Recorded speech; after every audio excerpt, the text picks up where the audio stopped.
Hello friends, Namaskar. If you are new to this channel, please subscribe. I am a scientist turned astrologer and I am here today to share with you my experience and my learning on Jyotish. I have studied Jyotish for the last 10 years and I feel a inner calling to bring my interpretation, my viewpoint to you, and I feel that a more simplistic way of understanding this divine knowledge, which is like an ocean, the learning never ends, and I'm still learning and practicing and learning every day. But I felt like if I bring my experience to you, and if you think that it is easy for you to learn using my experience, and maybe you will be able to interpret Jyotish in a much more modern way and maybe apply it to your own horoscope or to the horoscopes of people that you know or love, or maybe your family members and friends, and you will be able to predict certain things, the nature of the person, the kind of events they are likely to experience in their life, and what are their two potential, the strengths and weaknesses that they should work on. All these things can be predicted to a certain degree of certainty. And that being said, the most important thing Jyotish helps us to understand is who we truly are. And it is my mission to bring this to the people the way I understood it. And particularly in this modern day and time, I feel it is very important for us to understand Jyotish in a new way. Although the scriptures are, the classics are fabulous, they're fantastic. So, for example, of course, I have read the classics. The most important of that is the Brihat Parashar Hora Shastra, but also Paladipika, and there are other. There are lots of them, Brihat Jatak,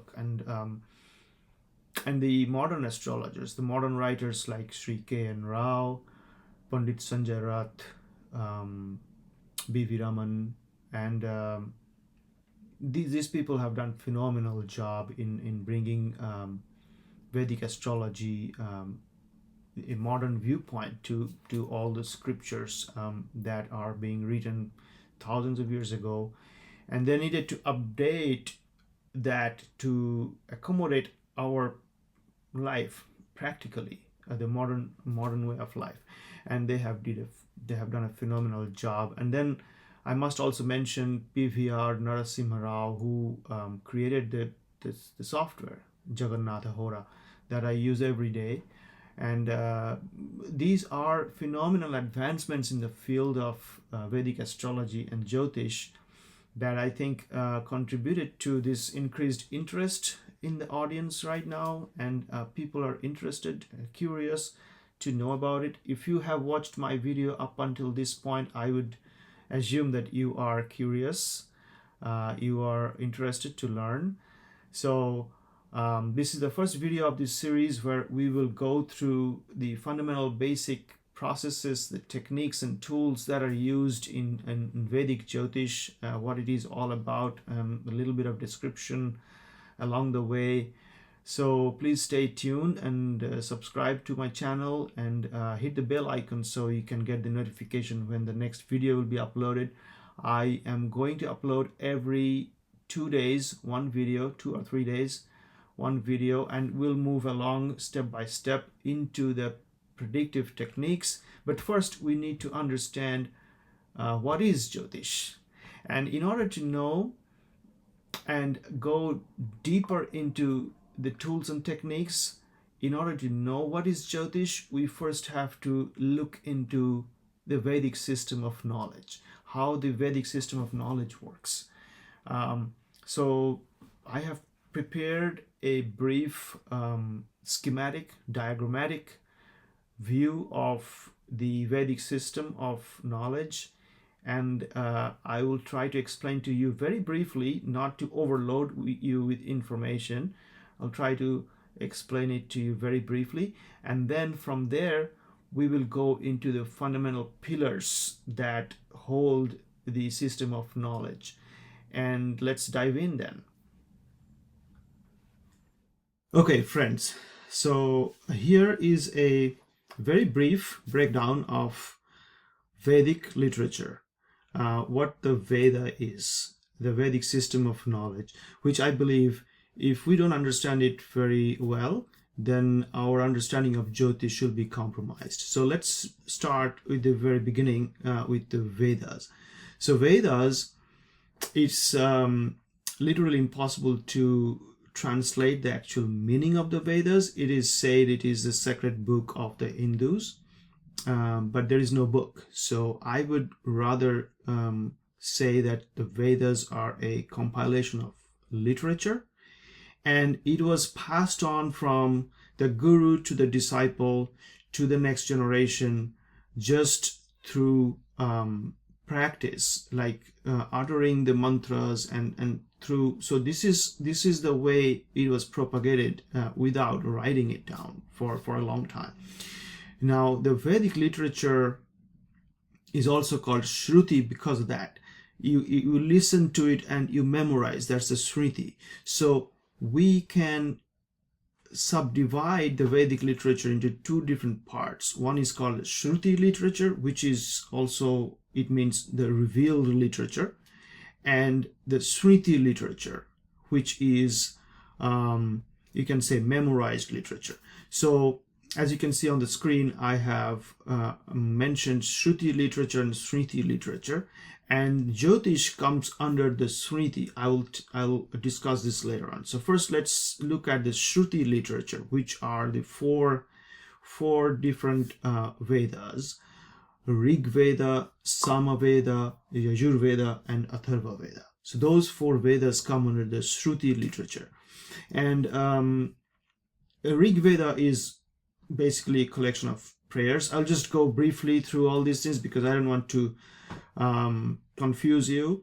So you probably, most of you already know, Rig Veda is a collection of prayers, and Sama Veda is mostly the musical form of the hymns and the mantras, and Yajur Veda is mostly like a sacrificial manual. What that means is there are a bunch of ritualistic practices detailed in like how to, like you can consider that as an like a SOP or standard operating procedures. Then you have the Atharva Vedas, which are mostly, it talks about magical charms, and very little is known about these things because in practice, mostly in today's world, Atharva Vedas are rarely used. So that being said, each Veda, like the Rig, Sama, Yajur, and Atharva, can be again subdivided into four different parts.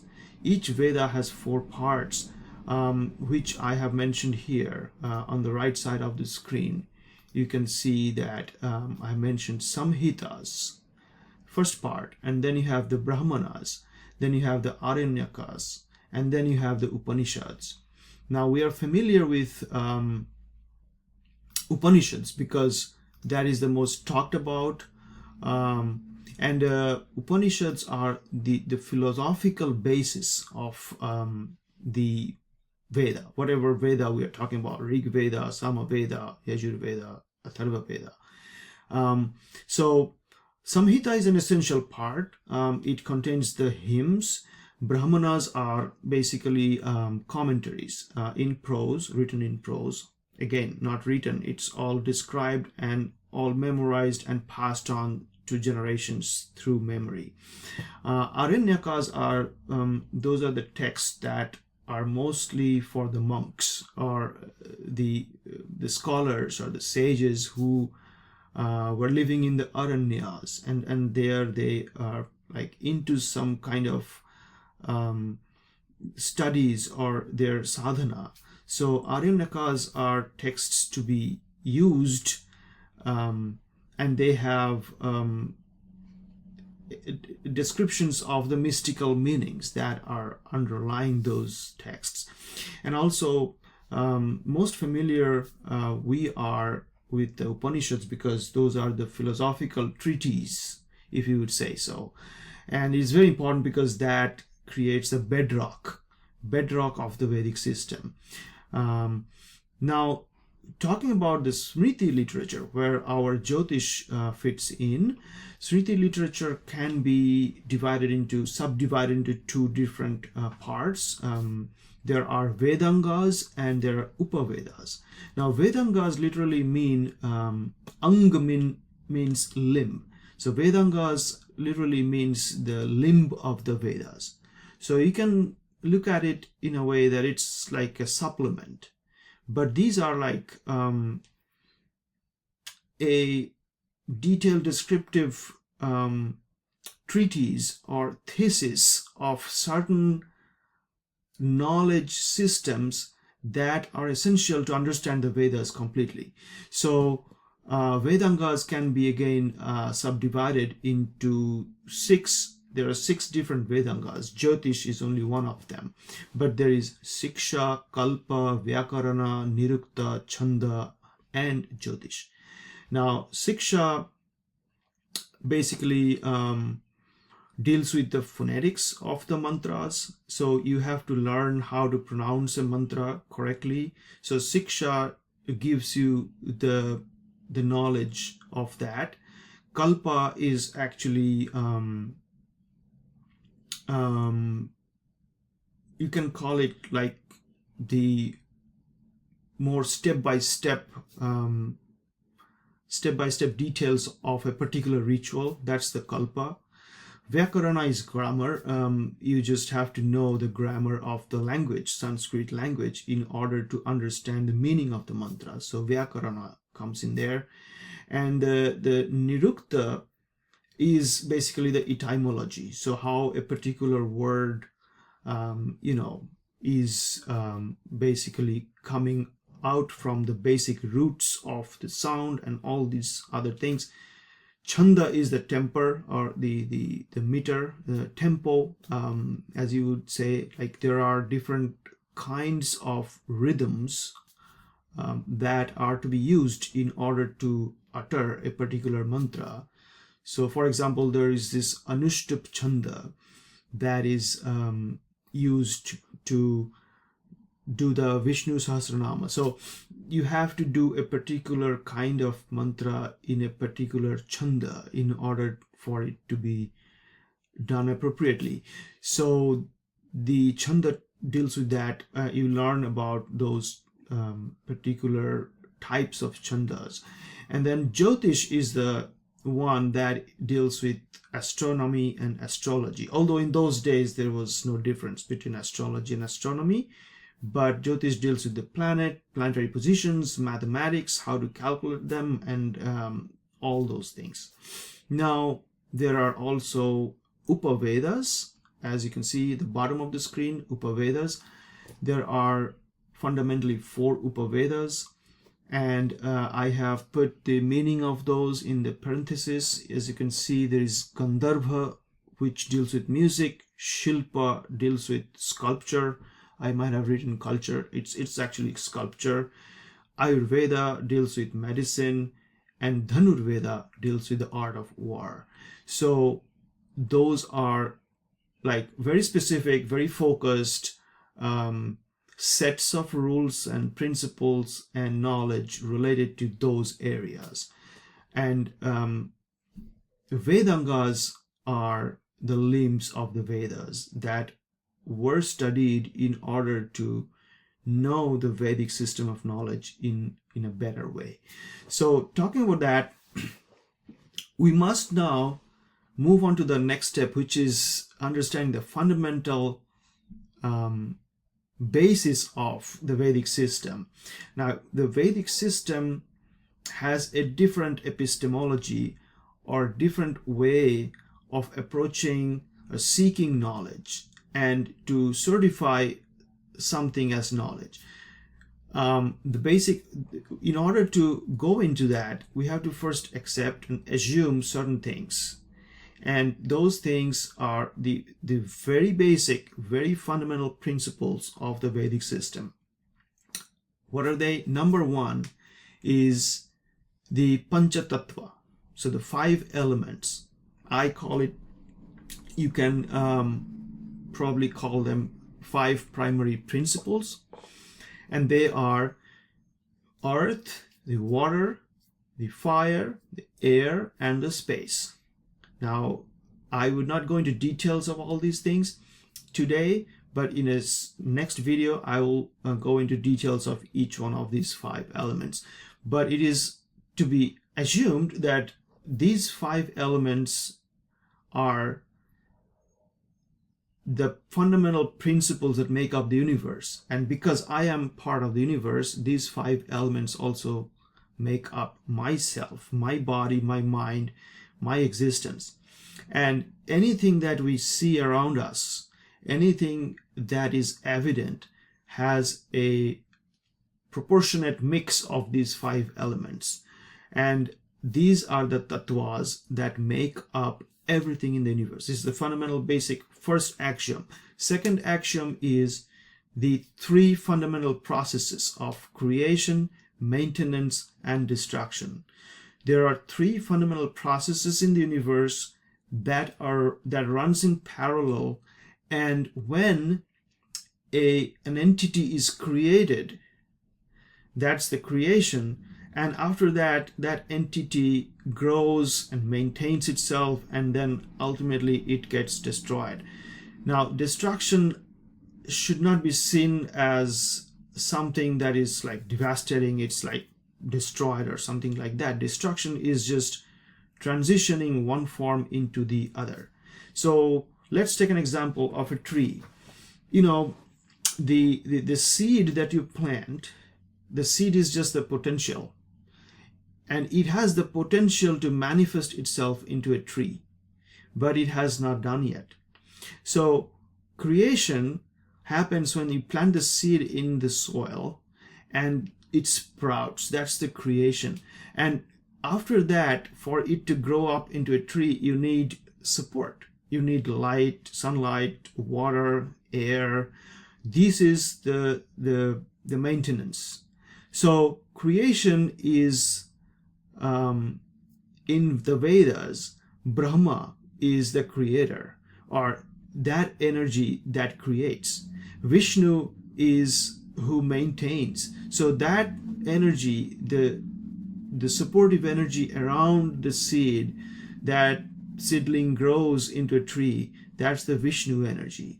And then when it grows up and finally becomes a full-grown tree and it ages, that's when the Shiva energy, the destruction energy, overtakes the maintenance and the creation. So basically we all go through that. Like when a baby is born, the processes that promote the growth of the baby, the cell division, the tissue growth, the regeneration, all those things are happening at such a high level that the destruction energy, the inflammation, and all the other destructive things going on in the body, they are at a minimum. So overall the human body grows.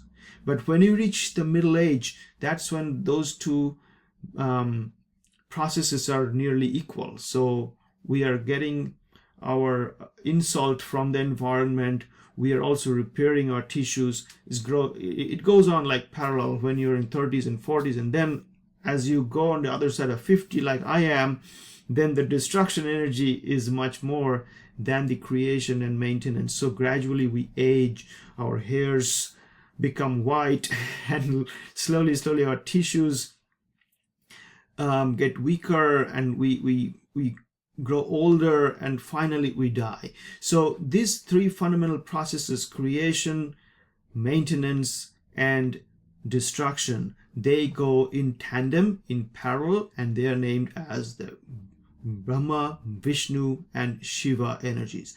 So up to this for today, but we will apply this to understand the fundamental principles of Jyotish and then move forward into the several different other secondary principles that arise out of this. A brief